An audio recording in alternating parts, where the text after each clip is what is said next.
এবার মার্কিন president Donald ট্রাম্পের রোষানলের শিকার প্রতিবেশী রাষ্ট্র কানাডা।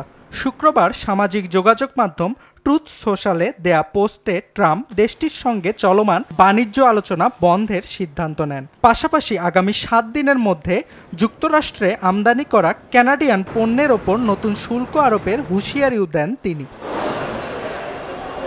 ট্রাম্পের এমন সিদ্ধান্তের নেপথ্যে রয়েছে ডিজিটাল সার্ভিস ট্যাক্স। 2022 সাল থেকে কার্যকর হওয়া এই কর আগামী সোমবার থেকে বাস্তবায়ন করবে কানাডা সরকার। আর এতেই চটেছেন ট্রাম্প। এটিকে যুক্তরাষ্ট্রের ওপর সরাসরি আঘাত উল্লেখ করে তৎক্ষণাৎ দেশটির সঙ্গে বাণিজ্য বন্ধের সিদ্ধান্ত নেন তিনি।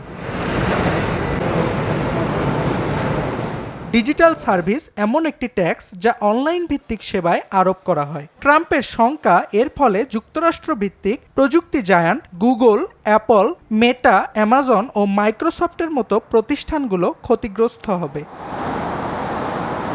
এদিকে ট্রাম্পের সিদ্ধান্তের প্রতিক্রিয়ায় সমস্যা সমাধানে কূটনৈতিক আলোচনার ওপর জোর দিয়েছেন কানাডার প্রধানমন্ত্রী মার্ক কার্নি। তবে আইনটি নিয়ে যথেষ্ট দ্বিমত রয়েছে কানাডিয়ানদের মধ্যে। দেশটির চেম্বার অব কমার্স থেকে শুরু করে শীর্ষস্থানীয় ব্যবসায়ী সংগঠনগুলো এটির বিরোধিতা করে আসছে। অন্যদিকে ট্রাম্পের ঘোষণার নেতিবাচক প্রভাব পড়েছে যুক্তরাষ্ট্রের শেয়ার বাজারেও। কমেছে বেশিরভাগ কোম্পানির সূচকের দাম। ডাও জোন্সের সূচক কমে দাঁড়িয়েছে 191 পয়েন্টে। 0.2% সূচক হারিয়েছে টেক হেভি নাসডাকও।